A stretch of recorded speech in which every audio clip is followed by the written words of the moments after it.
Hi friends, welcome to my channel. నేను ఇప్పుడు veg pulao ఎలా తయారు చేయాలో చెప్తున్నాను. చూసి మీరు కూడా ఎంజాయ్ చేసి, లైక్ చేసి, కామెంట్ చేసి, సబ్స్క్రైబ్ చేయండి. సరిగా తీయాలి మరి. ఆనియన్స్, పచ్చిమిరపకాయలు, వెజిటేబుల్స్ అంటే కాబుల్ చనా, క్యారెట్, ఆలు, బీన్స్, బఠానీ, కొత్తిమీర, టమోటా.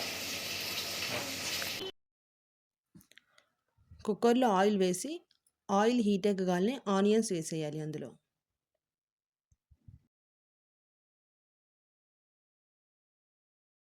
కొంచెం సేపు ఆనియన్స్ని ఫ్రై చేయాలి. ఆనియన్స్ ఫ్రై అయిన తర్వాత పచ్చిమిరపకాయలు, తర్వాత వెజిటేబుల్స్ అన్నీ కూడా వేసి 5 నిమిషాలు 10 నిమిషాలైనా బాగా ఫ్రై అవ్వాలి.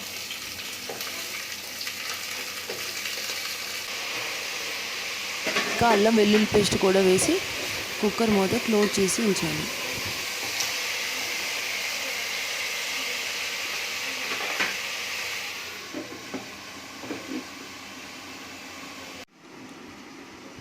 నేను బిర్యానీ రైస్ తీసుకుంటున్నాను.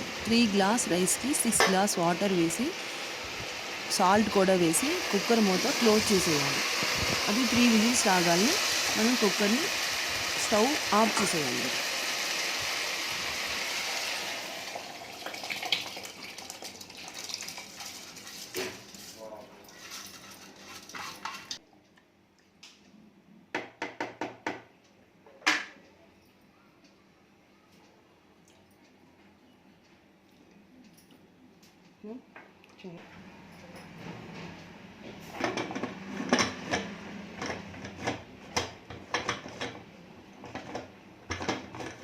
क्लोज कर स्टम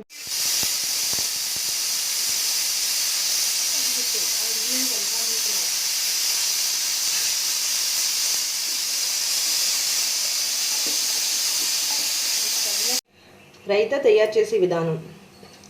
కట్ చేసినటువంటి కీర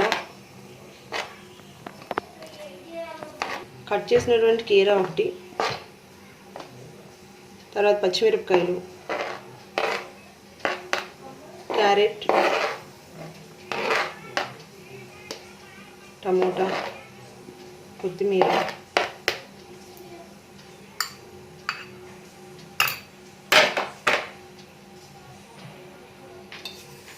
తో పాటు పెరుగు.